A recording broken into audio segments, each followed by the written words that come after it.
أعوذ بالله من الشيطان الرجيم بسم الله الرحمن الرحيم الحمد لله والصلاة والسلام على رسول الله ربي يسر ولا تعسر ربي تمن بالخير أما بعد السلام عليكم ورحمة الله وبركاته.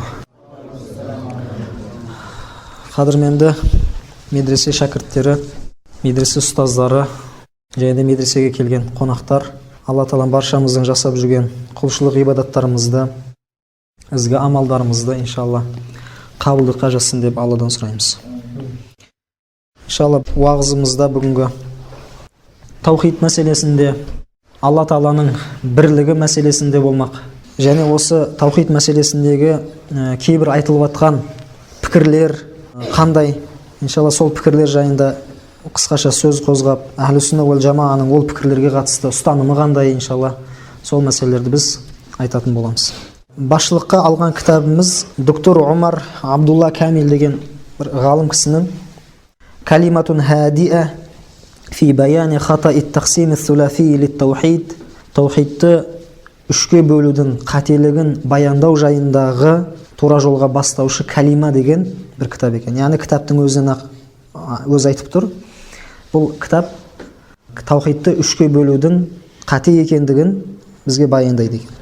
Иншалла осы кітаптың ішінен біз кішкене қысқартып ықшамдап алдық. Осы тақырыпты иншалла қозғайтын боламыз. Енді жалпы таухидты үшке бөлу деген кезде ойымызға не келеді? Әрине көп естіп жүрген мәселелер болса керек. Таухидты үшке бөледі кейбір бауырларымыз. Қалай бөледі? Таухидул рубубия, таухидул улухия және таухидул асма ва сифат деп үшке бөледі. Таухидул рубубия деген кезде Алла Тағаланың раб болуын, Алланы жалғыз раб деп қабылдау, басқа раб жоқ, тек қана Алла ғана раббымыз біздің деп қабылдау, бұл таухидул рубубия болса, таухидул улухия дегеніміз бұл тек қана жалбарынуға, яғни құлшылық жасауға дейік, құлшылық жасауға лайықты болған жалғыз ғана Құдайымыз ол Алла Тағала деп сену, бұл таухидул улухия болады екен, және тек қана соған ғана құлшылық жасау. Ал енді таухидул асма ва сифат дегеніміз бұл Алла Тағаланың есім сифаттары тұрғысынан Алланың жалғыздығы, бірлігі.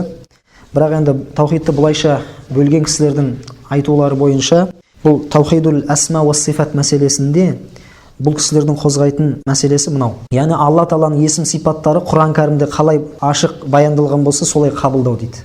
Яғни таухидул асма ва сифат деген кезде басты баяндайтын мәселесі осы болып тұр. Алланың есімі, сипаттары Құранда және хадисте қалай айтылған болса, дәл солайша қабылдау, оны жорамалдамау, тікелей қабылдау деген нәрсені ұстанады екен. Жақсы, енді таухидты осылайша бөлу, үшке бөлу, бұл қайдан шықты, қашан шықты деген сұрақ туындайды. Таухидты бұлайша бөлу негізінде пайғамбарымыз саллаллаху алейхи уассаламның заманында болсын, сахабалардың заманында болсын, радиаллаху анхум ажмаин, және табииндердің заманында болсын, ол нәрсе білінбеген. Тіпті бұл табииндерден кейінгі, қысқаша айта кетейік, сахаба деген бұл пайғамбарымызды көрген, пайғамбарымыздың тәрбиесін алған, мұсылман болып, мұсылман күйінде қайтыс болған кісілер, сахаба деп атаймыз. Оларды көрген кісілерді табиин деп атаймыз. Оларды артынан ерген кісілерді деп атаймыз? Табиин. Мына осы үш буын, пайғамбарымыз өзінің хадистерінде осы үш буынға не айтқан? Яғни бұл айтқан кезде ең қайырлы, ең жақсы үмметтің ең жақсы буыны деп осыларды бағалаған. Адамдардың ішіндегі ең жақсылар осылар деген. Хайрун наси қарни, сумаллазина ялунахум, сумаллазина ялунахум дейді. Адамдардың ең жақсылар олар менің замандастарым, одан кейінгі ең жақсылар, одан кейін келетіндер, одан кейінгі ең жақсылар, одан кейін келетіндер дейді. Олардан кейін келетіндер дейді.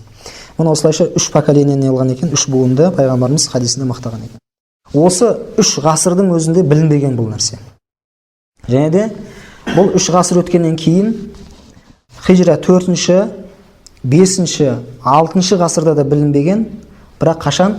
Хижра 7-ші ғасырда, 8-ші ғасырда Ибн Таймия рахимахулла, Алла өксін өз мейіріне бөлесін, не қылды? Ең алғаш болып таухидты осылайша үшке бөлген екен.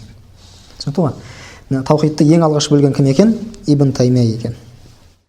Енді пайғамбарымыз саллаллаху алейхи уассалам бір адамды ислам дініне кіргізетін болса, яғни ислам дініне насихаттайтын болса, оған ешқашанда таухидты үшке бөліп айтпаған. Ла илаха иллалла деген сөзді айтса болды, не? Ол ислам дінін қабылдайтын болған. оны таухидты үшке бөліп, оған таухидул асма ва сифат деген нәрсе де бар деп, ондай нәрсе не болмаған, айтылмаған. Қысқасы, бұл жерде біз мына нәрсені айтайық. Ең бірінші, Ибн Таймия рахимахуллахтың ол таухидты бұлайша бөлу мына. Таухиду рубубия деген кезде Ибн Таймияның пікірінше ол нені қамтиды? Таухиду рубубия деген кезде Алла Тағаланың жалғыз жаратушы деп қабылдаса адам, ол адамда таухид рубубия бар дейді. Сондай-ақ аспандар мен жердің иелігі және оны басқару тек Аллаға ғана тән деп сенетін болса, бір адам ода таухид рубубия бар дейді. Түсінікті ме? Бұл бірінші мәселе. Енді таухидул улухия деген мәселе, енді әрине ол тек қана Аллаға ғана құлшылық жасау. Құлшылықта жалғыз деп Алланы ғана тану, бұл таухидул улухия мәселесі. Енді таухидул асма ва сифат деген кезде қараңыздар, міне айтады, Ибн Таймия айтады: «Исбату ва хуа исбату хақаиқи асмаиллахи ва сифатихи аля завахириха ал-ма'руфа» дейді. Яғни таухидул асма ва сифат деген кезде мына нәрсені қозғап жатқан жоқ та, яғни Алла Тағала есім сипаттар жағынан жалғыз, Алланың есімдері қалай болса, сол есімдерге толық мәнде ие болатын тек қана Алла Тағала деп айтуымыз керек қой әдетте. Мәселен, Алла Тағала Рахман десек, Рахман деген есім ол тек Аллаға ғана тән. Алла Рахим десек, ол есім тек Аллаға ғана тән. Деген сияқты. Ал бірақ бұл жерде не? Таухидул асма ва сифат деген кезде Ибн Таймия айтады, ол дейді, қараңыз, таухидул асма ва сифат дегеніміз дейді, Алла Тағаланың есімдері мен сипаттарын дейді, сыртқы көрінісі қалай мағына беретін болса, дәл солайша Аллаға тиесілі етіп қабылдау дейді. Түсінікті ғой? Сонда Құран кәрімде Алла Тағала жаңағы «Ма манаака ан тасжуда лима халақту биядай» аят бар ғой. Мен екі қолмен жаратқан мақлұғыма сәжде етуге саған не кедергі болды деген кезде, бұл жерде Алла Тағаланың екі қолы бар дейді мәселен. Кәдімгідей ағза ретінде екі қолы бар екендігін айтады. Сонда бұны сіз жаңағы жорамалдайтын болсаңыз, жоқ, бұл жерде екі қол деп біз Алла Тағалаға біз ағза беретін болсақ, онда біз Алла Тағаланы шектеп қойған боламыз. Өйткені ағза деген нәрсенің бір жерде аяқталатын нәрсесі. Ал Алла Тағаланы біз олай шектей алмаймыз деген нәрсені айтсақ, онда не болады екен? Бізде таухидул асма ва сифат жоқ деген сөз. Түсіндіңіз ба? Енді тағы да Ибн Таймияның бір сөздерін келтіреміз. Қол Ибн Таймия фи минхаджис сунна. Минхаджус сунна деген кітабы бар бұл кісінің. Сол Минхаджус сунна деген кітабында бүйтіп айтады: көпшілік мұсылмандарды тілге тиек ете отырып, көпшілік мұсылмандар жайында сөз айта отырып, және де кәлам ғұламалары жайында айтып, ашарилер, матуридилер жайында. Матуриди деген кезде біздер өзіміз айтамыз, біздер матуридилерміз. Ашарилер имам Матуридимен замандас болып өмір сүрген имам Ашаридің артынан жүрушілер, ілесушілер. Мәселен, осы екі бағытты ұстанатындар болсын, басқа да ғалым кісілер не қылады? Бұлардың барлығы жайында әңгіме айта отырып, Ибн Таймия бүйтіп айтады екен: «Ва ахраджу минат таухиди ма хуа минху» дейді. Осы аттар аталғандар осылар дейді. Таухидтан дейді. Таухидтың ішіндегі бар нәрсені олар шығарып тастады дейді. Мәселен, таухидул улухия. Таухидул улухия сияқты дейді. Яғни тек Аллаға ғана табыну керек деген нәрсені бұлар шығарып тастады дейді. Сондай-ақ ва ифбат хақаиқи асмаиллахи ва сифати. Алла Тағаланың есім сипаттарын ақиқи мәнде, шын мағынасында Аллаға қатысты етіп мойындау мәселесінде олар дейді, бұны мойындаған жоқ дейді. Мәселен, бұл жерде сынап жатыр. Валам я'рифу минат таухиди илля таухидар рубубия. Ал тек таухидтан олар тек таухид рубубияны ғана ұстанды дейді. Ал ол не? Таухид рубубия деген не деген кезде, ва хуал иқрару би анналлаха халиқу кулли шайин ва раббуху. Ол Алла Тағаланың әр бір нәрсені жаратушы және әр бір нәрсенің раббысы деп мойындау дейді. Естіп келтірді. Сонда біздерде біз тек таухид рубубияны ұстанады екенбіз, бізде таухидул улухия жоқ және таухидул асма ва сифат жоқ дегенді айтып жатыр, яғни сын айтып жатыр. Енді ары қарай сөзін айтады: «Ва хаза таухиду кана юқирру бихил мушрикун».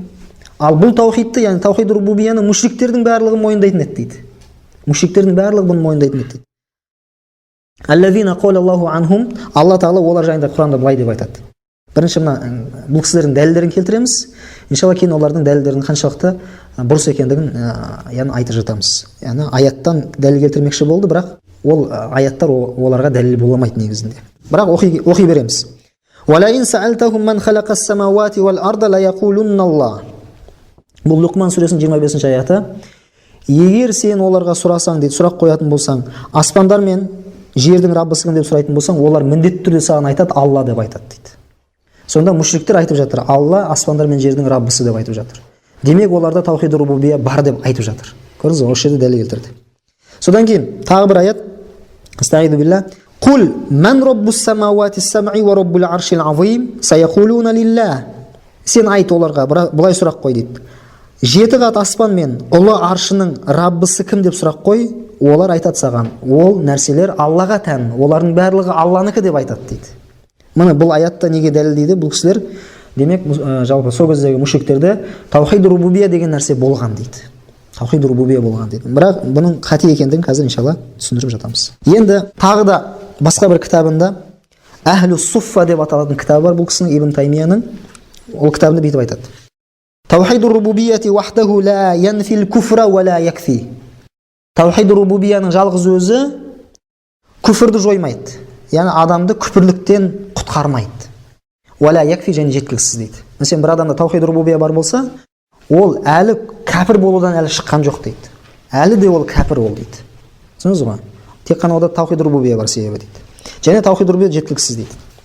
Иншалла бұған келеміз қазір. Енді осы Ибн Таймияның жолымен жүрген басқа бір ғалымға келеміз. Қол ибн Абдил Вахаб, Мұхаммад ибн Абдил Вахаб рахимахулла өзінің кітабы Кашфу Шубхат деген кітабында айтады. Сол Кашфу Шубхат деген кітабында бүйтіп айтады: Ва ахиру русули Мұхаммадун саллаллаху алейхи вассалам. Ең соңғы пайғамбар ол Мұхаммед саллаллаху алейхи вассалам. Кішкене қысқартып айтайын мына жерлерде.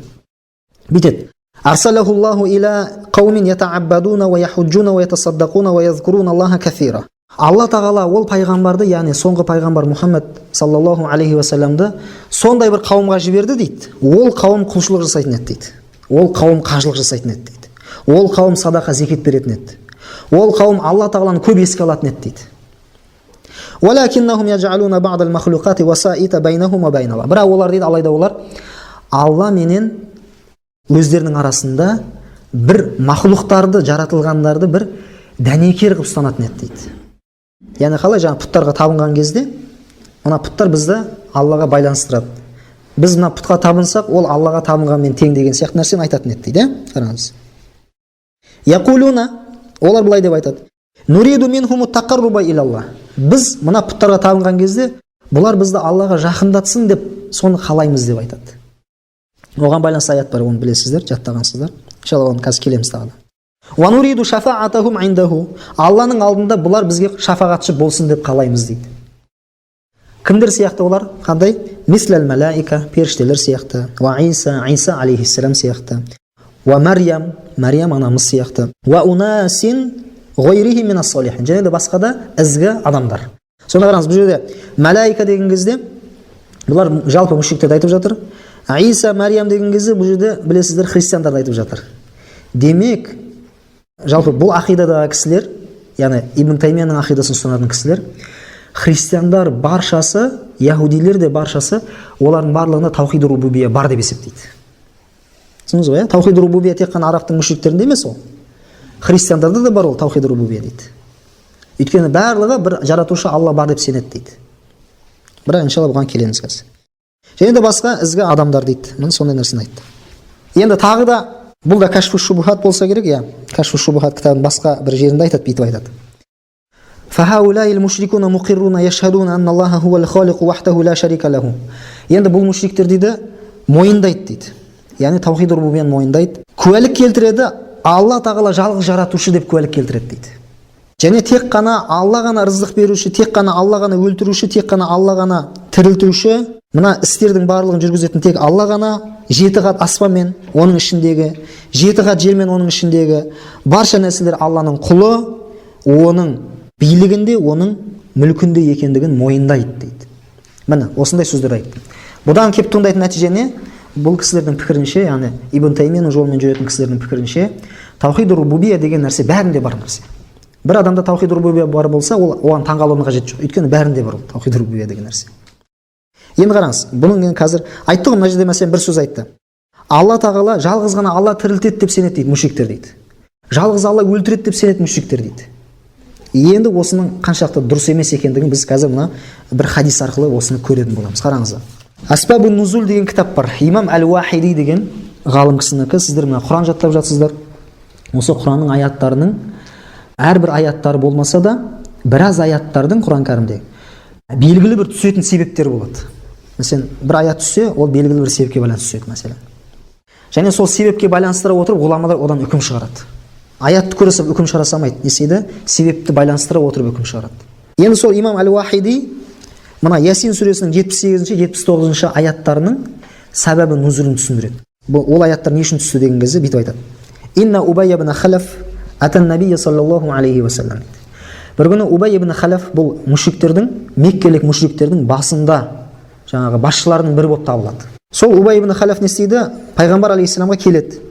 Би'азмин хаил, шіріген бір сүйекті алып келеді. Кәдімгі қатты шіріген сүйекті алып келеді екен, қадбалия. Фақола сөйтіп айтады: "Я Мухаммад, ей Мухаммад, атараллаха юхи хаза бa'дама қад рамма." Сен мына сүйекті шіріп кеткеннен кейін болса да, Алла Тағала мына сүйекті қайттан тірілтеді деп сен ойлайсың ба сонда дейді. Қараңыздар, мына Алла тірілтеді деген нәрсені жоққа шығарып жатыр бұл жерде, мушрик. Түсіндіңіз ғой, иә? Сен мынаны Алла тірілтеді деп ойлайсың ба деп жаңағы нені оң қолымен жаңағы нені сүйекті қысып жаңағы мыжиды екен. Сонда пайғамбар алейхиссалам айтады: "Наам, ия" дейді. "Ва яб'асука", және сені де Алла қайта тірілтеді дейді. "Ва юдхилука нара", және сені Алла тозаққа кіргізеді дейді. Иә, Алла Тағала мына сүйекті тірілтеді, сені де тірілтеді, және сені тозаққа кіргізеді Алла Тағала дейді. Ва фи риуаятин, басқа бір риуаятта былай келген екен: "Наам, ия, Алла тірілтеді, яб'асуллаху хаза", мына сүйекті Алла тірілтеді, "Ва яминака", және сенің оң қолыңды тірілтеді. Оң қолыңды деген бұл жерде адамның өзін меңзеп жатыр. Құранда сондай мысалдар көп. Адамның бір мүшесін айтады дағы, бірақ тұтастай адамды меңзейді. Мәселен, сіздер жаттаған намазда күнделікті оқып жүрген сүрелеріңіз: Астаиду билла, таббат яда аби лахаби ва таб. Абу Лахабтың екі қолы құрысын, және құрыды да. Деген кезде ол екі қол айтылып жатыр, бірақ адам меңзеліп жатыр. Түсіндіңіз ғой? Яғни ол мынандай мағына бермейді. Яғни Абу Лахабтың екі қолы құрысын, қалған жерлер аман қалсын деген. Ондай нәрсені білдірген. Адам өзі жоқ болып құрып кетсін деген сөз. Сонда сенің оң қолыңды тірілтеді Алла Тағала, яғни сені тірілтеді деген сөз. Ва юхика, сені тірілтеді. Сумма юдхилука нара джаханнам, және сені тозақтың отына кіргізеді сені дейді. Фаназлат хазихил ая, сосын мына аят түсті дейді. Қандай аят? Бұл Ясин сүресінің 78-79 аяттар. Қараңыздар. Астаиду билла. Ва дараба лана масалан ва насия халқа. Бізге дейді өзінше мысал береді дейді. Өзінің жаратылған екендігін ұмытып, жаратушы болған Алла Тағалаға мысал келтіреді дейді. Бізге мысал келтіреді дейді. Қола айтады: "Мән юхил айзома ва хия рамим." Кім мына сүйектерді тірілтеді, ол шіріп кеткен болса дейді. Кім мына сүйектерді тірілтеді, ол шіріп кеткен болса дейді. Қол, айт, ей Мұхаммад, айт, алейхиссалату вассалам. Юхиха аллази аншааха аувала марра. Бұл сүйектерді кім алғаш жаратқан болса, сол тірілтеді деп сен айт оларға дейді. Ва хуа бикулли халқин алим, ол барлық жаратылысты ең жақсы білуші. Ясин сүресі 78-79 аяттар. Мына аят бізге ашық айтып тұр, мушриктерде таухид рубубия деген нәрсе болмаған екендігін. Түсіндіңіз ғой? Таухид рубубия болмаған мушриктерде. Өйткені мушриктер Алла Тағала тірілтеді деген нәрсені өзін жоққа шығарып тұр. Ал енді Алла Тағаланың рабтық сипатын жаңа түсіндірген кезде айтты ғой, олар мойындайды, Алла Тағала жаратушы жалғыз өзі, серігі жоқ оның, ол жалғыз өзі рызық беруші, жалғыз өзі тірілтуші, өлтіруші деді міне. Бұның барлығы Алланың раб сипатының, раб есімінің астарындағы мағыналар. Жарату, тірілту, өлтіру, рызық беру, бұның бәрі раб сипатының астарындағы нәрселер. Енді жалпы рабтың белгілі бір мағынасы бар әрине. Ол да бар, бірақ жалпы раб деген кезде осы нәрселердің бәрі кіреді. Енді қараңыздар, егер дейді мынау таухид рубубия, таухид улухия, таухид асма ва сифат деп бөліп ақиданы осылай бөліп қарастыру өте маңызды мәселе болатын болса, онда пайғамбарымыз неге бұны кезінде айтқан жоқ? Неге сахабалар бұны қозғаған жоқ? Неге табииндер бұны қозғаған жоқ? Яғни бұлайша таухидты бұлайша бөлу бұл жаңа нәрсе. Яғни не? Бидағат нәрсе. Дінге жаңалық енгізу. Тағы да ол, қараңыз, дінге жаңалық енгізген кезде де бұл анау діннің айналасындағы бір жаңалықтар емес. Мәселен, мынау мәуліт тойлау сияқты мәселен. Дұрыс па? Ол діннің, ол ғибадат емес қой ол. Ол фиққа да кірмейді. Ол ақида былай тұрсын, мәуліт тойлау фиққа да кірмейтін нәрсе. Ол әдет, жалпы халықтың әдеті. Мәселен. Ал енді бұл кісілер осынау діннің айналасына дінге қатысы жоқ бір нәрсені аладықтағы ма? Бұл бидғат деп жаңағы қатты соған шүйлі кетті. Бірақ өздері діннің негіз болып табылатын ақида мәселесіне енгізген бидғаттарын көрмейді. Ол дұрыс емес. Көрмейді. Себебі хадисте қалай келген? Айша анамыз радиаллаху анха айтады, пайғамбарымыз саллаллаху алейхи вассаламнан жеткізеді, Алла елшісі саллаллаху алейхи вассалам айтады: "Ман ахдаса фи амрина хаза ма лейса минху фахуа раддун" дейді. Кім мына біздің ісімізге, яғни дінімізге одан болмаған, оған қатысы болмаған бір нәрсені енгізетін болса, бұл жерде дінге енгізетін болса деп жатыр, қараңыз. Діннің негізгі ішкі мәселелеріне енгізетін болса деген сөз. Ол фахуа раддун, ол қабылданбайтын нәрсе ол дейді. Ал енді мына дінді, ақиданы, таухидты, тіпті қараңыз, ол ең негізгі мәселелер. Алланың сифаттары деген мәселе, Алла өзі, таухид ол не? Ең бірінші тақырыбы, жалпы ақида саласының, ол Алланы танудан басталады. Алланы тануға байланысты болған мәселеде енгізген жаңалықтар, бұл не? Ең негізгі жаңалық, ол қабылданбайтын жаңалық. Енді мынау Раб және Иләх деп екеуін бөліп қарастырып жатыр ғой бұл кісілер енді. Яғни Раб ол басқа, Иләх ол басқа дегенде. Яғни жалпы не ретінде? Есімдер ретінде бөліп қарастырып жатыр. Яғни Алланы Раб деп мойындаған адамның барлығы құтылмайды. Алланы сондай-ақ Иләх деп те мойындау керек деп оны бөліп жатыр да. Түсінесіз ғой? Ал енді жалпы оның Раб деп мойындамаған біз жоғарыда көрдік. Ол мүшриктер ондай мойындамаған, Алланы Раб деп мойындамаған олар. Ал енді біздің әхлі-сүнна уал жамағаның түсіндігінде Раб және Иләх немесе рубубият, улухият мәселесі ол негізінде жалпы сөздік мәнде бір-бірінен бөлінеді. Содан кейін мынандай нәрсе бар. Екеуі бір жерде келсе, бөлек-бөлек мағына береді, екеуі бөлек-бөлек жерде келсе, бір мағынаны береді. Ислам мен иман сияқты. Не сияқты? Ислам мен иман сияқты. Мәселен, мынандай ғұламалар мынандай қағида айтады. Иза жтамаа тафаррақа ва иза тафаррақа иджтамаа дейді. Иман мен ислам екеуі егер бір жерде келсе, онда екеуі бөлек-бөлек мағына береді. Егер бөлек-бөлек жерде келсе, онда екеуі де бір мағынаны береді. Екеуі бір-бірінен басқаша мағына бермейді. Қамтиды, бір-бірінің мағынасын қамтиды. Мәселен, бір аятта ислам келсе, ол исламның астында иман да бар, қамтылады. Бір аятта иман келсе, ол жерде ислам да бар. Оны біз бөліп қарастыра алмаймыз. Түсіндіңіз ғой? Мәселен, мысал ретінде айтатын болсақ, мынау Құранның аяты: "Астағфиру билля ва ман ябтағи ғойрал ислами динан фала юқбала минху ва хува фил ахирати минал хасирин." Кім исламнан басқа дін іздесе, ол одан қабыл етілмейді және ол қияметте, ақыретте өкініште болғандардың қатарында болады дейді.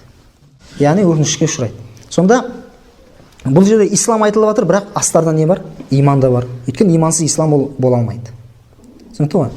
Ал енді бұл неге себебі жай ғана исламның өзі келді. Өзі келгеннен кейін оның астарына біз не деп айтамыз? Иман да бар деп айтамыз. Өйткені имансыз ислам қабыл емес. Ал енді екеуі бір жерде келгеніне мысал берсек, Жабраил алейхиссалам келеді, адам кейпінде келеді, пайғамбарымызға сұрақ қояды, білесіздер. 3 сұрақ қояды, сосын тағы да бір сұрақ қояды. 3 сұрақ: бірінші ислам деген не, екіншісі иман деген не, үшіншісі ихсан деген не, одан кейін қияметтің белгілері жайында сұрақ қояды, білесіздер. Сонда мынау ислам не деп сұрақ қойған кезде пайғамбарымыз саллаллаху алейхи вассалам басқа жауап береді. Ислам деген кезде жаңағы 5 парызды айтады пайғамбарымыз саллаллаху алейхи вассалам. Иман не деген кезде оған мына жақта 7 парыз немесе 6 парыз деп айтамыз, 6 парызды айтады. Сонда қараңыз, не? Екеуіне бөлек-бөлек жауап берді. Неге? Өйткені иман мен ислам екеуі бір жерде келіп тұр, бір хадисте келіп тұр. Екеуі бөлек-бөлек мағына береді. Бөлек-бөлек жерде келсе, онда бір-бірінің мағынасын өзі қамтиды ішіне. Енді бұған байланысты қазір Раб және Иләх мәселесіне келейік. Мынау Раб мәселесіне мысал берсек, аласту би раббикум айтады ғой, мен сендердің Раббыларың емеспін бе деп. Қолу бәлә дейді. Иә, сен біздің Раббымыз. Бұл жерде аласту би раббикум деді. Бұл Раб сөзі бір жерде келіп тұр. Бірақ бұл қандай сөзді қамтиды? Бір жағынан Иләх деген сөзді қамтиды өз ішіне. Түсінесіз ғой? Яғни Алла Тағала бұл сұрақты қойған кезде, аласту би раббикум деген кезде, аналар жаңа рухтар әлеміндегі мына бәріміз рухтар әлемінде болғанбыз, жаратылмай тұрып, рухтар әлемінде болдық біз бәріміз. Яғни тәніміз жаратылмай тұрып деп айтайық. Сонда Алла Тағала біздерден не алған? Сөз алған, уәде алған. Мен сендердің Раббыларың емеспін бе деді. Ол қандай уақыт? Ол мисақ уақыты. Әл-мисақ дейміз ғой. Қашаннан бері мұсылмансың десе, әл-мисақтан бері мұсылманбыз дейміз. Әл-мисақ деген сол. Алланың алдында рухтар әлемінде біз не бердік? Аллаға уәде бергенбіз. Сен біздің Раббымызсың деп уәде бергенбіз. Сонда Алла Тағала біздерге не? Қандай сұрақ қойды? Аласту би раббикум, мен сендердің Раббыларың емеспін. Қолу бәлә, иә, сен біздің Раббымызсың деп біз мойындадық. Сонда бұл Раб сөзі бір жағынан Иләх сөзінде қамтып тұр өзінің ішінде. Түсініңіз ғой, Құранда бүйтіп келеді тағы да. У'буд раббака хатта я'тиякал яқин. саған өлім келгенге дейін Раббыңа құлшылық жаса дейді. Раббыңа деп айтып жатыр. Яғни мысалы бұл жерде Рабб сөзі қандай мағынаны қолданып жатыр? Бұл жерде иләх мағынасы. Өйткені құлшылық жасалатын кім ол? Иләх. Дұрыс па? Уъбуд раббака деп жатыр. Уъбуд иләхака деп айтқан жоқ. Өйткені Рабб, иләх екеуі бір-бірінің орнына қолданыла беретін сөздер. Біздің түсінігімізде. Ал енді екеуі бір жерде келсе, онда әрине бөлек-бөлек мағына береді. Мәселен, күнделікті намаз оқып жүрген Фатиха сүресінің бастапқы аяты, Астағфиру билlah, Алхамдулиллахи Роббил аламин.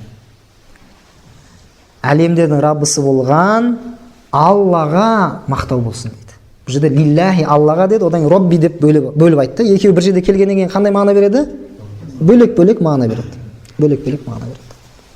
Иншалла мен біраз жерлерді аттап өте берейін деп отырмын. Иншалла маңыз жерлерге ғана тоқталайын.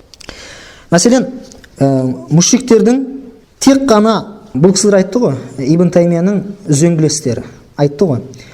Таухид рубубияны мушриктер ұстанған. Таухид рубубия мушриктерде болған. Пайғамбарымыз саллаллаху алейхи вассалам келген кезде оларға мушриктерде таухид рубубияда проблема жоқ еді. Оларды таухидул улухияға шақырды дейді. Бірақ бұл сөз негізі өтірік сөз. Дұрыс емес сөз бұл сөз. Ондай болмаған. Өйткені пайғамбарымыз оларды не қылды? Таухид рубубияның өзіне шақырды. Жаратушы екендігін мойындаған жоқ ол мушриктер. Алланың. Мәселен қараңыздар, яғни Алладан басқа рабтарды олар ұстанғандығына байланысты мына бір аят бар. Астағфиру билlah, Алла Тағала Құранда былай деп айтады.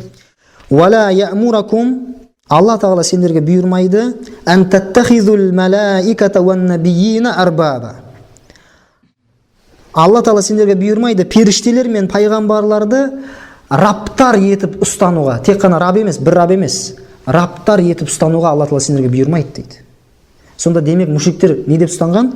Періштелерді раб қылып ұстанған олар өздерінше. Пайғамбарларды олар не деп ұстанған? Раб ретінде ұстанған. Рабтар қылып әртүрлі. Мәселен, христиандар. Иса алейхиссалам не қылды? Раб ретінде ұстанды. Енді қараңыз. Ал енді айтты, мушриктер таухид рубубия мәселесінде оларда проблемалар жоқ деп еді, бірақ мына аят ашық айтып тұр. Бұл Али Имран сүресінің 80-ші аяты, таухид рубубияда мушриктердің проблемасы болған ашық. Одан кейін мынау қиямет күнінде жалпы мына әлемде мынандай ғой. Мәселен, лидерлер болады, сол лидерлердің артынан жүретіндер болады. Өз адамдар сондай өз. Мәселен, бір жаман жолға бастайтын бір лидерлер болады. Мыналар арттарынан еретін болады. Енді бұл жаман жол деген кезде жай ғана мынау дүниелік істегі бір жол болса, ол енді кішкене бәлкім Алладан кешірім сұраса кешірілетін мәселе, бірақ дін мәселесінде адасу, жаңағы ақида мәселесінде егер біреулер лидер болып, мыналар арттан еретін болса, ертең күні Алланың алдына барған кезде мына әлсіздер күштілерге жала жабады екен.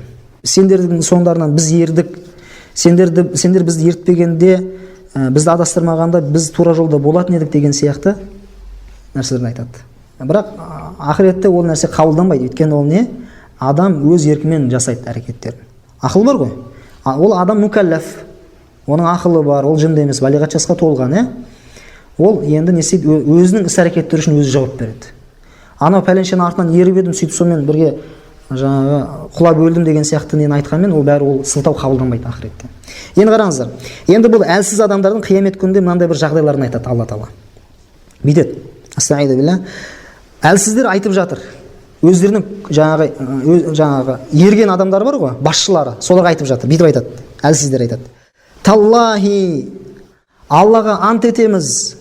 Ин кунна лафи долалин мубин, біз ашық адасушылықта болған екенбіз. Из нусауикум би роббил аламин, біз сендерді әлемдердің Раббысымен қатар ұстаған кезде сендер дейді. Біз ашық адасуда болған екенбіз дейді. Қараңыз, би роббил аламин деп жатыр, әлемдердің Раббысы деп жатыр. Таухид рубубия жоқ екендігін айтып жатыр өздері. Біз сендерді Алланы раб қылып қалайша ұстанған болсақ, сендерді де біз сол деңгейде раб қылып ұстанған кезімізде біз ашық адасушылықта болған екенбіз деп айтып жатыр. Таухид рубубияның болмағандығын айтып жатыр, өздері айтып жатыр, мушриктер. Бұл Шуара сүресінің 97-98 аяттары. Енді қараңыз. Жалпы осы аяттардың ішінде, мынау осы аяттың алдында немесе соңғы жақтарында имам Судди деген ғалым кісі бар. сол имам Судди айтады. Осы мына аяттардың жалғасына бүйтіп келеді тағы да. Сөйтіп енді олардың сөздері қабылданбады ғой енді ана қанжалар жапты нақыл нәтижеде өзі кінәлі болды дағы. Қалай келеді? Айта аласыздар ма? Факубкибу фиха дейді. Олар дейді тозаққа дейді ет бетімен құлады дейді олар дейді. Кубкибу деген сөз ет бетімен құлау деген сөз. Адам мәселен шалқасынан құласа ештеңе етпейді ғой. Жаңа бірақ ет бетімен құлаған кезде ол қандай мәселен? Жаман. Сонда ет бетімен құлайды дейді олар дейді тозаққа дейді. Осы жердегі кубкибу деген кезде дамир, яғни кімдер құлап жатыр деген кезде айтады. Ад-дамиру фи кубкибу ли мушрикил араб дейді. Имам Судди айтып жатыр. Бұл жердегі ана ет бетімен құлап жатқандар бұлар арабтардың мушриктері дейді.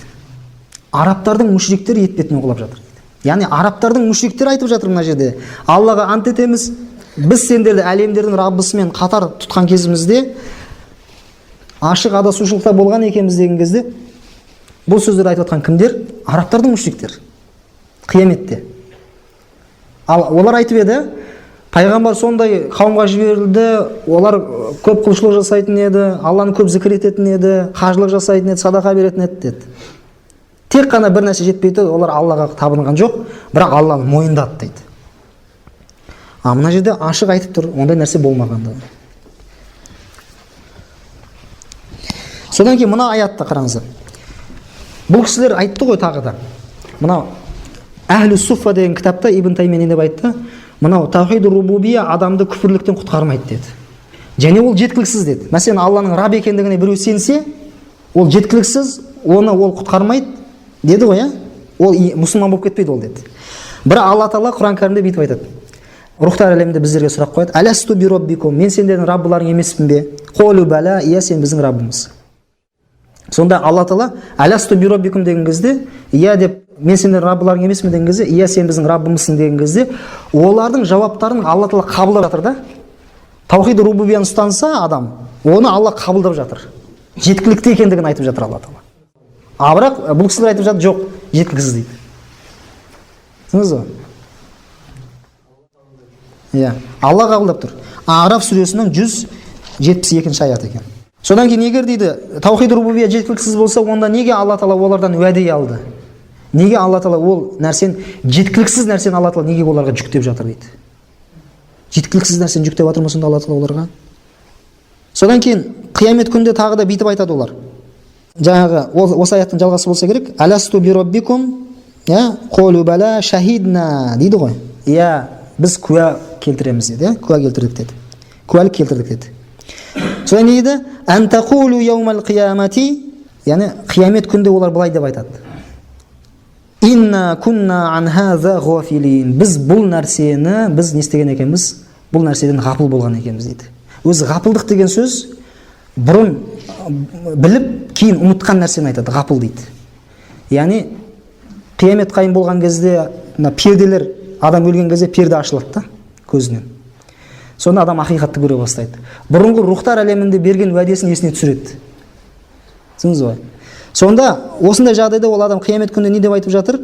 Инна кунна ан хаза ғафилин. Біз бұл нәрседен ғапыл болған екенбіз деп айтады. Яғни ұмытқан екенбіз осы нәрсені дейді. Түсіндіңіз бе?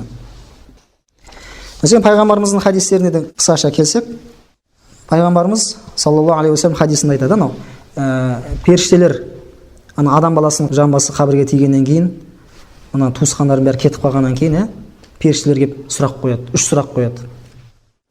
Мән роббука, мән набиюка, мә динука.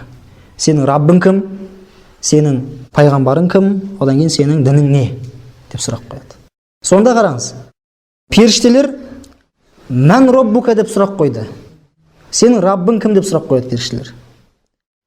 Егер жаңағы, сонда бұл кісілердің түсінігі бойынша, сонда ол періштелер қалай сұрақ қойыр? Мән роббука десе, Робби Алла десе, мен Раббым Алла десе, жоқ, жеткіліксіз болды. Әлі де жетпей тұр. Мән иләхука. Сенің иләхің кім? Деп тағы да сұрақ қой керек сонда. Сол кезде жеткілікті болады.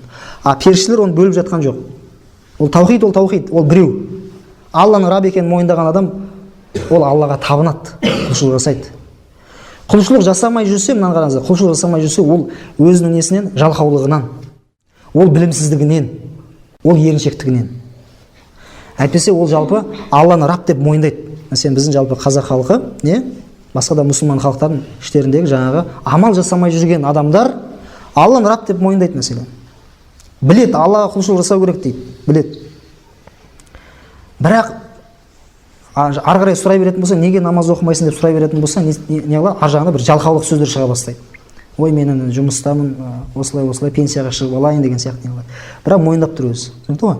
Сонда ол адам таухид рубубиясы бар ол адам. Таухид рубубиясы бар ма? Демек оның таухид улухиясы да бар. Ол біліп тұр Аллаға ғана құлшылық жасау керек екенін. Сонда періштелер бөліп тұрған жоқ таухидты. Мән роббука деп сұрақ қойды, бітті. Ары қарай бөліп атқан жоқ. Мән илахука деп бөліп. Өйткені періштелер біліп тұрды. Таухид рубубия мен таухид улухия бөлінбейді екендігін періштелер біліп тұр. Содан кейін қараңыздар. Алла тағаланың жаңағы Алла деген сөз, немесе илах деген сөз, бұл бір жағына Раб деген мағынаны да береді дедік, иә? Әрі Раб деген мағынаны береді. Мәселен, қалайша анау «Уъбуд раббака», Раббыңа құлшылық жаса деген кезде ол Раб, илах деген мағынаны берген сияқты, кей кезде илах та Раб мағынасын береді. Оған мына бір дәлел бар, қараңыздар. Астағиду билла. «Лау кана фихима алихатун иллаллаху лафасадата». Егер аспандар мен жерде Алладан басқа илахтар болғанда еді, онда аспандар мен жерлер күйрейтін еді дейді. Лафасадата, аспан мен жер күйрейтін еді дейді. Енді біз бұл жерде жалпы илах деп пайдалансақ, егер тікелей мәнде аударсақ мәселен, егер аспандар мен жерде Алладан басқа табынылатын басқа да заттар болғанда еді, онда аспан мен жер күйрейтін еді. Десек, бұл ақиқатқа жанаспайды, бұлай аудару. Неге жанаспайды ақиқат? Өйткені қазіргі кезде жер бетінде сиырға да табынып жатыр, отқа да табынып жатыр, тасқа да табынып жатыр, бұтқа да табынып жатыр мәселен. Әртүрлі нәрсеге табынып жатыр. Жұлдызға да табынады мәселен. Бірақ Алладан басқа нәрсеге табынып жатыр адамдар. Аспан мен жер күйреді ма? Күйреген жоқ қой. Ал Құран аятын егер біз тікелей аударсақ қалай болады? Алладан басқа табынылатын заттар болғанда еді, онда жер мен аспан күйрейтін еді дейді. Демек бұл жерде илах сөзі қандай мағынада? Раб мағынасында бұл. Илах мағынасында емес бұл жерде. Илах деп айтадыр, бірақ ол Раб мағынасында. Неге? Яғни мынандай мағынада. Егер аспандар мен жерде Алладан басқа бір жаратушылар болса деген сөз, Алладан басқа осы істі жүргізіп тұратындар болса деген сөз, басқарып тұратындар болса, онда аспан мен жер күйрейтін еді деген сөз. Түсініңіз ғой? Сонда бұл жерде илах сөз қандай мағына қолданып жатыр? Раб мағынасына қолданып жатыр. Мәселен, мушрик, Аллаға серік қосқан адам, қиямет күнінде азапты көріп, Алланың азабын көріп, өкінумен қоймай өкіріп, былай деп айтады. Я лайтани лам ушрик би робби ахада. Ей әттең, мен Раббыма ешкімді серік қоспасам ғой деп айтады.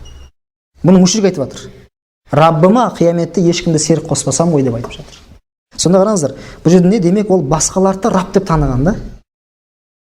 Алланы да Раб деп таныған, басқаларды Раб деп таныған болса, онда қайдан болсын таухид рубубия? Ал Ибн Тайми айтып жатыр, таухид рубубия барлық мүшриктерде болған дейді. Христиандарды айтып кетті мәселен ішінде. Түсінесіз ба? Бәрін айтып кетті. Таухид рубубия болған жоқ ол. Өйткені өзі айтып жатыр, мен Раббыма ешкімді серік қоспасам ғой, әттең деп жатыр. Бұл қай сүре? Кахф сүресінің 42-ші аяты. Кахф сүресінің 42-ші аяты. Мынандай бір хадис бар. Аль-Мустадрак деген кітап бар. Аль-Хаким ан-Найсабурийдің кітабы. Сол кітапта мынандай хадис қамтылған. Ан Қуррат ибн Ияс радиаллаху анху, Қурра ибн Ияс деген сахабадан жеткізіледі, Алла өксе разы болсын. Қадисия соғысы болады, білесіздер. Қадисия соғысы мұсылмандар мен ирандықтардың арасында болады. Сол Қадисия соғысына барған кезде, енді мұсылман әскері таяп келді ғой Қадисия жеріне. Сол кезде ана жақтан елші келіп бір мәжуси сөйтіп бүйтіп айтады екен. Кімге айтады? Муғира ибн Шуба, сахаба Муғира ибн Шуба былай айтады екен. Иннакум мааширал араб қад арафту аллази хамалакум алал маджи илайна. Ей арабтар, мен сендердің не үшін бізге келгендеріңді мен білемін дейді. Антум қаумун ла таджидуна фи биладикум мин ат-таами ма ташбауна минху. Сендер өз елдеріңді тоярлықтай тамақ таппай жүрген адамсыңдар сендер дейді, ашсыңдар дейді. Сол үшін бізге келдіңдер сендер, тамақ іздеп келдіңдер дейді. Фахузу ну'тикум мин ат-таами хажатакум. Олай болса алыңдар, біз сендерге қандай қажеттерің болса тағамға, тамаққа біз берейік дейді. Яғни бұл жерде ана адам бір не жасап жатыр. Яғни жалпы алған кезде бір мұсылман адамды төмен санап, енді саяси бір тактика ғой, енді бұл жерде әскери. Ана адамның несін түсіріп жатыр. Орысша айтқан кезде духын түсіріп жатыр. Сендер ашсыңдар, жалаңашсыңдар, сен сол үшін келдіңдер, сендер ешкім емессіңдер деген сияқты. Сонда қараңыздар. Сонда Муғира ибн Шуба былай жауап береді. Фақула лахул Муғира: "Валлахи, Аллаға ант етемін, ма зака жаа бина." Бізді бұл нәрсе алып келген жоқ деді. Яғни біз қарнымыз аш болғаннан келген жоқ сендерге дейді. Біз айтып отқан нәрсесі, біз сендерге таухидты алып келу үшін келдік. Ақиқат дінін алып келу үшін келдік сендерге демекші ғой. Сонда бүйтіп айтады: "Валакинна кунна қауман нa'будул хижарата вал аусан." Бірақ біз дейді сондай бір қауым едік дейді. Тастарға, пұттарға табынатын қауым едік. Фаиза раайна хажаран ахсана мин хажарин алқайнаху ва ахазна гайраху. Егер біз өзіміз табынып жүрген бір тасты табынып жүріп, одан да бір әдемі тас тапсақ, мына тасты тастай салып, ана тасқа табынып кететінбіз дейді. Сондай бір қауым едік біз дейді. Түсіндіңіз ғой? Вала на'рифу раббан, және Раббыны біз танымайтын едік дейді. Бірде бір Рабб танымайтын едік дейді. Яғни Алланы Рабб деп есептемеген екендігін айтып жатыр бұл сахаба. Сахабаның сөзі бұл, қараңыз. Алланы мушриктер кезінде не деп есептемеген? Рабб деп есептемеген. Хатта баасаллаху илайна расулан мин анфусина. Нәтижеде Алла Тағала біздің ішімізден бір елшіні бізге жіберді. Фадаана илал ислам, содан бізді ол исламға шақырды. Фаттаба'наху, біз оның артынан ердік дейді. Яғни біздің сендерге келген себебіміз, сендер бізге тамақ беріңдер, басқа қылыңдар деп келген жоқ біз. Ақиқатты сендерге жеткізуге келдік деген сөз ғой бұл. Міне дағуат осылай болған. Хаким ан-Найсабури айтады, бұл хадис сахих. Алайда Бухари және Муслим бұл хадис өз кітаптарын алмаған екен. Бұл хадистің сахих екендігіне байланысты имам Захаби келіскен. Хакимнің берген бағасына келіскен имам Захаби. Дұрыс, бұл хадис сахих. Қараңыздар. Ибрахим алейхиссалам анау өзінің қауымына былай деп айтады: "Атухаджунни филлахи ва қад хадан." Сендер сонда меніменен Алла жайында пікір таластырып жатсыңдар ма? Ол мені тура жолға салған бола тұра дейді. Алла мен тура жолға салды, сендер болса мені Алла жайында менімен пікір таластырып жатсыңдар ма дейді. "Вала ахафу ма тушрикуна бихи." Мен сендердің серік қосқан нәрселерінен қорықпаймын дейді. "Илля айяша рабби шай'a." Тек Алла егер маған бір зиян қалаған болса, сендердің пұттарының қолымен. Сендердің пұттарың арқылы егер Алла маған бір зиянды қалаған болса, зиян тиеді маған. Егер Алла қаламаса, ешқандай сендердің пұттарына маған келіп кетер зиян жоқ. Мен сендердің пұттарынан қорықпаймын деген сөзді айтып жатыр Ибрахим алейхиссалам. Бұл қай сүре? Ан'ам сүресінің 80-ші. Сонда қараңыздар, мушриктер неге сенген? Өздерінің пұттары пайда келтіреді, зиян келтіреді деген нәрсеге сенген. Ибрахим алейхиссалам айтады: "Сендердің пұттарың маған келіп кетеді, сендердің пұттарынан зиян да жоқ, пайда да жоқ." Ал зиян тигізу, пайда тигізу деген нәрсе ол таухидул улухия емес, ол таухидул рубубия мәселесі. Солай ғой, Алланың Рабб сипатымен байланысты мәселе. Рабб болған Алла Тағала тірілтеді, өлтіреді. Яғни зиян да беретін Алла, пайда да келетін Алла. Осы да көрсетіп тұр, ол мушриктердің, Ибрахим алейхиссалам заманындағы да мушриктердің не? Таухидул рубубия деген нәрсе ешқандай болмаған. Өйткені зиян біздің пұттарымызға келеді деген нәрсеге сенген. Анау аяттар ғой, сіздер Құран жаттадыңыздар, мүмкін айтатын шығарсыздар. Мына пайғамбарды біздің құдайларымыздың бір ұрған дейді ғой, бір аяттар ғой сондай. Мына пайғамбарды біздің құдайларымыздың бір ұрған дейді. Солай болса дейді. Қысқасы, яғни анау мушриктер не есептеп жатыр? Тіпті бұл сөз негізі пайғамбарымыздың өзіне айтылған сөз сияқты. Мен оқығаным қазір есіме түсіп жатыр қай аят екендігі. Яғни біздің пайғамбарымыздың өзін айтып жатыр мушриктер. Мына пайғамбарды, мына кімді? Мұхаммедті саллаллаху алейхи ва саллям. Біздің құдайларымыздың бір ұрған бұл. Яғни өздерінің құдайларынан зиян келеді, пайда келеді деген нәрсеге сенген олар. А ол неге қарсы? Таухид рубубия қарсы нәрсе бұл. А біз қалайша осындай сенімді болған мушриктерде таухид рубубия болған оларда пайғамбар тек таухидул улухияға ғана шақырды деп айта аламыз. Ондай нәрсе болмайды. Ол жүрекпен айтпаған дейді. Дұрыс. Осыған байланысты бір нелер бар, қазір иншалла оқимыз олардан. Сөзіңіздің жаны бар ол мәселеде. Шынымен де олар шын көңілден айтпаған ол сөздерді. Мәселен, Юсуф алейхиссалам білесіздер, зынданға түскен кезде зынданда бірге жатқан екі адам болады. Солар түс көрген болады, түстерін жорып береді Юсуф алейхиссалам. Сосын барып Юсуф алейхиссалам оларға бірінші былай насихат айтады. Ең бірінші түсті жорып бермей тұрып бұларға насихат айтады. Арбабун мутафарриқуна хайрун амиллахул вахидул қаххар дейді.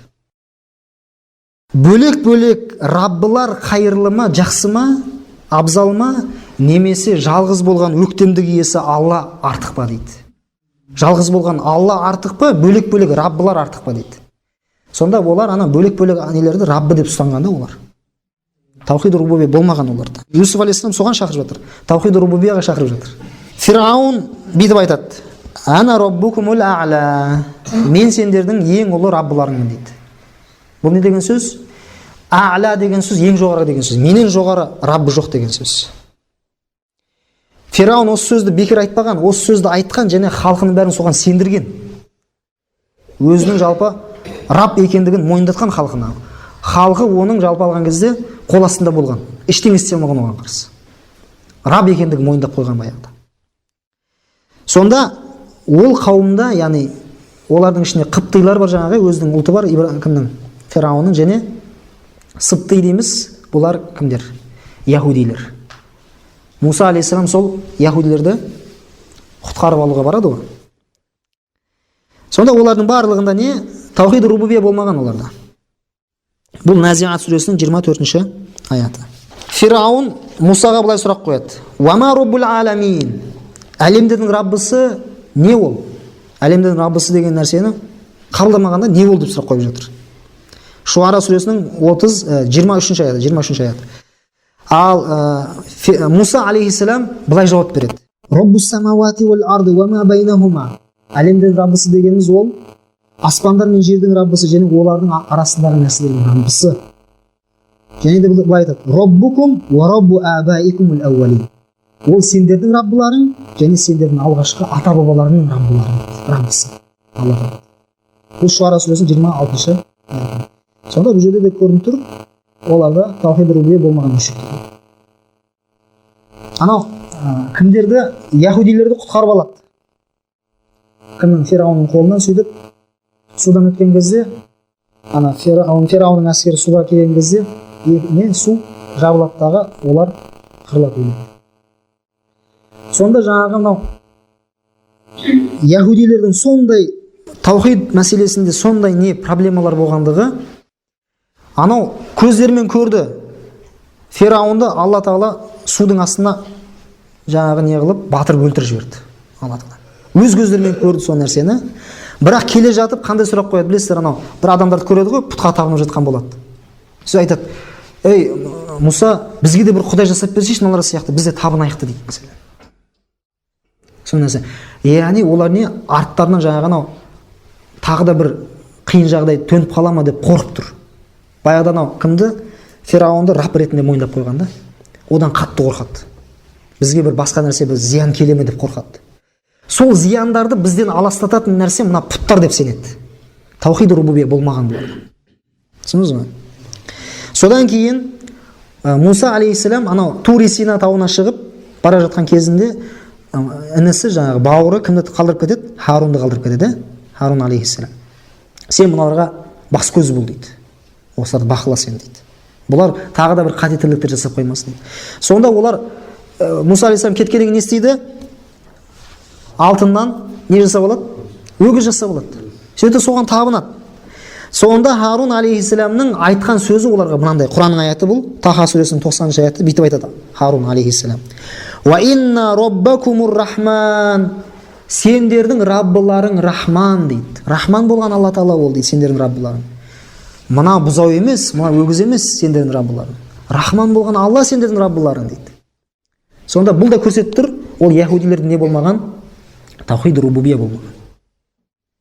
Мына ашық аят енді мына меккелік мушриктерге қатысты болып тұр. Ан'ам сүресінің 164-ші аяты. Алла Тағала пайғамбарымыз саллаллаху алейхи вассаламға былай деп айтады: "Кул агайраллахи абги раббан ва хуа раббу кулли шайин." Айт оларға дейді: "Мен сонда Алладан басқа бір раббы іздейін ба сонда? Ол әлемдердің раббысы бола тұра, бүткіл нәрсенің раббысы бола тұра, Алладан басқа бір рабб іздейін ба мен сонда" дейді. яғни мүшриктер пайғамбарымызды неге шақырып жатыр? Алладан басқа рабтарға шақырып жатыр. Ал пайғамбарымыз айтып жатыр, сонда мен не? Барлық нәрсенің раббысы болған Алла бола тұра, Алладан басқа раб мен іздеймін бе дейді. Бұл нені көрсетеді? Меккелік мүшриктерде таухид рубубия деген нәрсе болмағандығын көрсетеді бұл аят. Ан'ам сүресінің 164 аяты. Мүшриктердің арасында сондай-ақ мынандай адамдар болған, мына пұтқа табынатындар болған, отқа табынатындар болған, жұлдызға табынатындар болған. Сосын тағы да басқалар бар. Одан кейін бір түрі бар, дәхриюн дейді. Заманға сенетіндер болған. Тек қана заман, біздің мынау қолымызда еш нәрсе жоқ. Барлық нәрсе заманның еншісінде. Заман шешеді барлығын, уақыт шешеді дейді. Сонда қараңыздар, ана аят бар ғой. Джасия сүресінің 24 аяты. Намуту ва нахя ва ма юхликуна илля дахр. Біз өлеміз, тірілеміз. Бірақ бұл жерде өлеміз, тірілеміз деген бірінші анау былай келеді екен да. Бірінші тірілеміз, одан өлеміз деген сөз. Содан кейін бізді тек қана заман өлтіреді дейді. Бізді тек қана не өлтіреді дейді? Заман, уақыт өлтіреді дейді бізді дейді. Яғни Алла өлтіреді деп сеніп жатқан жоқ. Ал айтып еді жоғары жақта. Мұхаммад ибн Абдул Вахаб айтты, олар сенетін еді, тек қана Алла ғана өлтіреді, Алла ғана тірілтеді деп сенетін еді дейді. Жоқ, олай емес. Дәхриюндар да болған іштерінде. Бізді заман ғана өлтіреді деп. Құранның ашық аяты, Джасия сүресінің 24 аяты. Таухид рубубия болмаған. Ең бірінші өзін құдаймын деген адасқан адам, ол кім еді? Намруд, Намруд. Сол Намруд мен құдаймын дейді. Сонда анау Ибрахим алейхиссаламмен пікір таласқа түседі ғой. Сонда Ибрахим алейхиссалам айтады, Алла тағала тірілтеді, өлтіреді дейді. Сен қалай құдай бола аласың сен дейді. Сен раб қалай бола аласың? Алла тірілтеді, өлтіреді ғой дейді. Сонда анау Намруд не қылады? Екі әскерін шақырып алады дағы, біреуін өлтіреді, сөйтіп біреуін өлтірмей қоя салады. Мен дейді, мен де өлтірем, мен де тірілтем дейді. Құранда былай айтылады бұл. Ана ухи ва умит. Мен өлтірем, мен тірілтем, мен өлтірем дейді. Бақара сүресінің 258 аяты. Мен тірілтемін және өлтірем дейді. Мынаны тірі қалдырдым, мынаны өлтірдім мен дейді. Мен де құдаймын дейді. Одан кейін не деп келеді? Аяттың жалғасын оқи алсаңыздар оқыңыздар. Қола Ибрахим фа инна Аллаха яти биш-шамси минал машриқи фати биха минал магриб. Ибрахим алейхиссалам айтады, менің Раббым Алла тағала күнді шығыстан алып келеді, шығыстан шығарады. Ал сен енді оны батыстан шығарып көрші дейді. Сонда фабухиталлази кафар, солай ма? Фабухита ма? Кәпір болған адам сөнді дейді. Аузына құм толды, еш нәрсе айта алмады. Мәселен бұл жерде ашық түрде не? Яғни Алла тағаланың раб сипатын мойындамағандығын көруге болады екен. Мынау жаңағы сіз айттыңыз ғой, мынау әлемдердің раббысы ол Алла деген кезде олар шын көңілмен айтпаған бұл сөзді. Өтірік айтқан. Сонда мынаған да байланысты екен да бұл. Мынау айтты ғой, «Ма нa'будухум илля лиюқаррибуна илаллахи зульфа». Біз мына пұттарға табынбаймыз, тек Аллаға бізді жақындатсын деп табынамыз деді ғой. Сонда қараңыз, Алла тағала осы аяттың жалғасында бұлардың айтқан сөздерінің өтірік екендігін айтады. Не айтып жатыр? Қараңыздар. Біз мына пұттарға табынамыз дұрыс, бірақ біз бұларға табынған кезде бұлар бізді Аллаға жақындатсын дейміз, сөйтіп табынамыз дейді. Сонда Алла осы аяттың жалғасында бұл сөздің өтірік екендігін келтіреді. Қалай келтіреді? Астаиду билля. Инналлаха ла яхди ман хуа казибун каффар.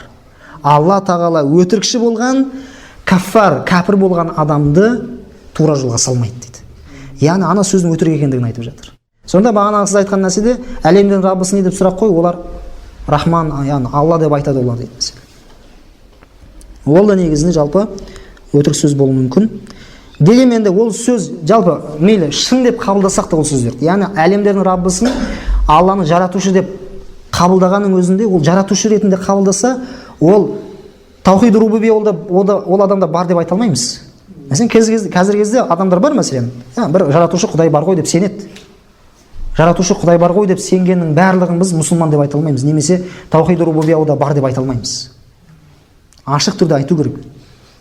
Ла илаха иллалла Мухаммаду Расулулла деген сөзді ашық түрде айту керек. Жақсы.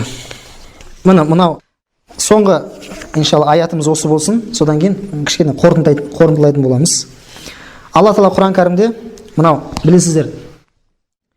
Меккеден мұсылмандардың Мәдинаға көшуіне мәжбүрлеген кімдер еді? Мушриктер еді.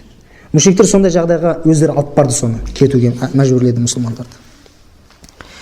Сонда Құранда Алла Тағала былай деп айтады. Анау хижрат жасағаннан кейін барып ең алғашқы соғыс қандай соғыс? Бәдір соғысы. Сол Бәдір соғысына рұқсат берілген кезде Алла Тағала былай деп айтады Құранда. Астағфиру билла. Узина лиллазина юқаталуна бианнахум зулиму. Зұлымдыққа ұшырағандықтары үшін өздеріне соғыс ашылғандарға соғысқа шығуға рұқсат берілді дейді. Енді зұлымдыққа ұшырау қалай? Олар өз жұрттарынан шығарылды. Зұлымдыққа ұшырап жатыр ашық түрде. Енді бұларға ана адамдар келіп шабуыл жасайын деп жатыр, соғысқа шығуға рұқсат берілді дейді. Өйткені соғысқа шықпаса, бұлар не істейді? Мәдинаға барып бұлар талқандамақшы. Соғысқа шықтылар жоқ. Алла рұқсат берді соғысқа. Алла айтады осы аяттың жалғасында: "Ва инналлаха аля насрихим лақадир". Алла Тағала расында оларға көмектесуге шамасы толықтай жетуші дейді. Күші толық жетуші Алла Тағала дейді. Аллазина ухриджу мин диярихим биғайри хақ. Ол мұсылмандар сондай өз жерлерінен ақысыз түрде, ешқандай заңсыз түрде шығарылды. Ақысыз. Ақылар болған жоқ еді олардың шығаруға бұларды. Мұсылмандар шықты лә жоқ. Не үшін шыққан олар? Илля ан яқулу раббуналла. Олар тек Раббымыз Алла деп айтқандықтары үшін ғана шықты дейді олар дейді. Сонда қараңыз. Раббымыз Алла деп айтты да, сол үшін шығарылды. Енді Ибн Таймия және оның үзеңгілестері не айтып жатыр? Ол мушриктердің баршасы Алланы Рабб деп мойындаған дейді. Раббымыз Алла деп мойындаған олар дейді. Егер мушриктер Раббымыз Алла деп мойындаған болса, мұсылмандар да біздің Раббымыз Алла деп айтқан болса, неге ортада келіспеушілік туындады? Екеуі де Алланы Рабб деп мойындап жатыр, онда қоян қолтық араласып өмір сүре бермей ме арада бақытты болып? Орысша айтқан кезде давайте жить дружно деп өмір сүріп кете бермей ме? Бұлар Раббун Алла, біздің Раббымыз Алла деп айтқандықтары үшін шығарылды деп жатыр. Бұл не деген сөз? Мушриктер Алланың Рабб екендігін мойындамаған. Раббымыз Алла деген үшін оларды шығарды. Міне бұл да дәлелдейді. Таухидур рубубия деген нәрсе мушриктерде мүлдем болмаған екендігін дәлелдейді екен.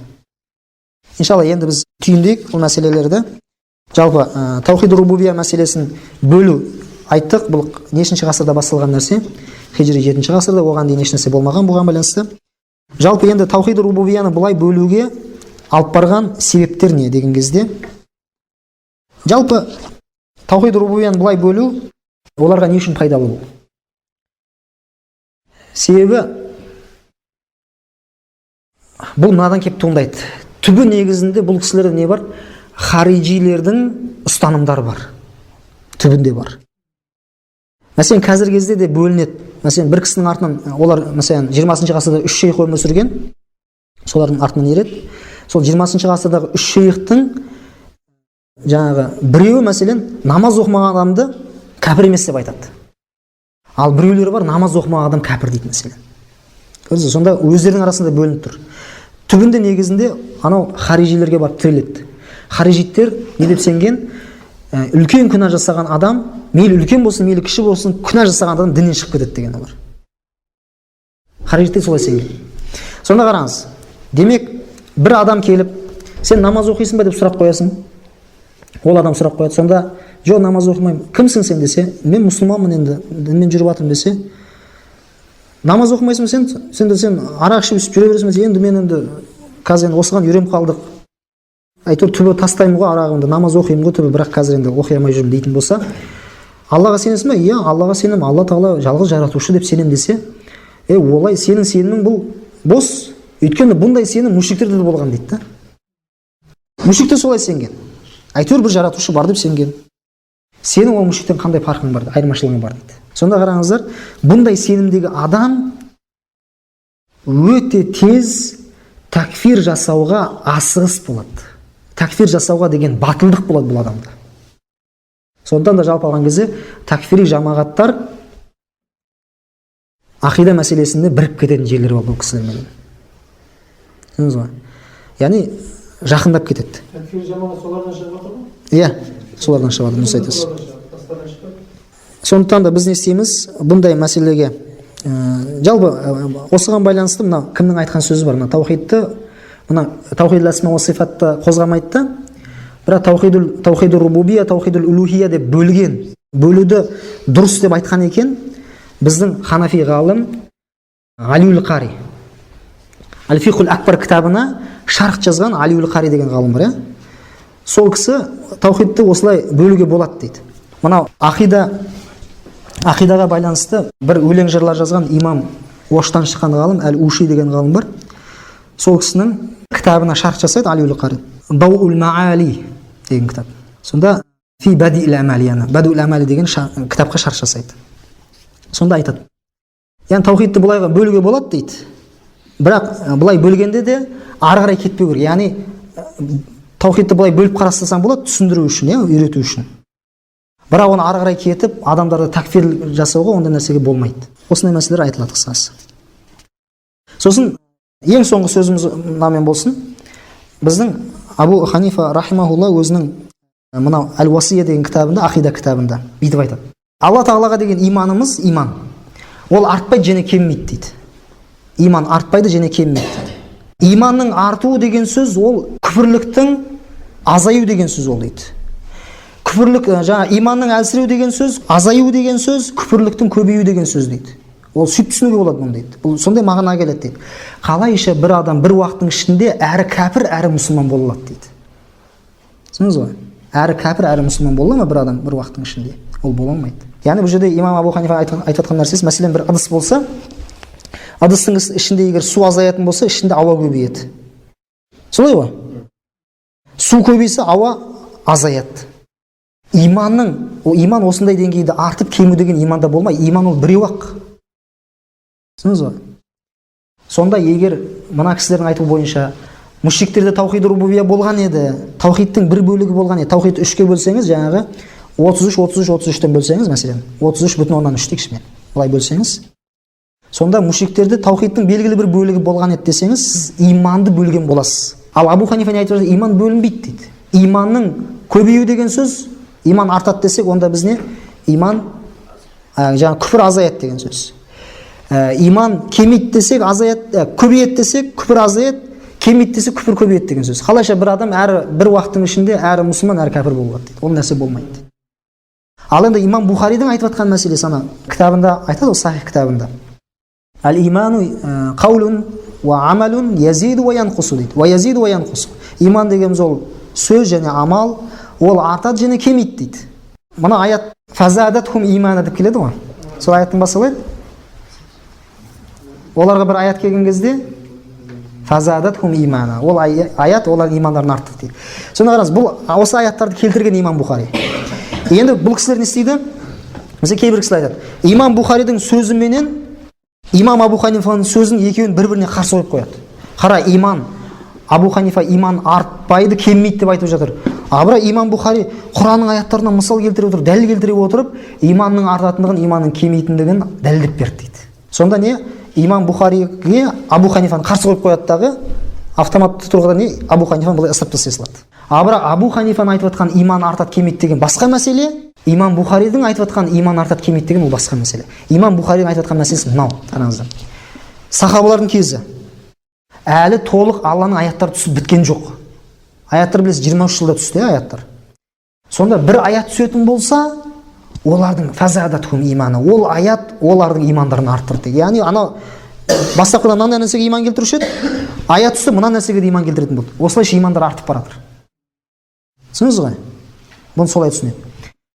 Сол үшін де бұл жерде имам Бухари мен имам Абу Ханифаның сөзінің арасында қарамайшылық жоқ. Имам Бухари басқа нәрсені айтып жатыр бұл жерде, артады деген кезде имам Абу Ханифа басқа нәрсені айтып жатыр. Бір-біріне жаңа қарсы қоюдың ешқандай мәні жоқ. Міне, альхамдулилля, жалпы қысқаша түсіндірмекші болдық осы мынау таухид мәселесін. Демек, біз таухидты олай бөлмейміз. Жалпы бәлкім түсіндіру мақсатында бөлсек болатын шығар, Алиул Қари айтқандай. Бірақ ар жағынан нәтижелер шығарып, біреулерді кәпірге шығарып сол үшін ондай деңгейге бармау керек. Альхамдулилля, осы жерде тоқтайық. Субханакаллахумма бихамдик, ашхаду ан ла илаха илля анта, астағфирука ва атубу илейк, ва ахиру дa'wana анил хамдулиллахи раббил аламин.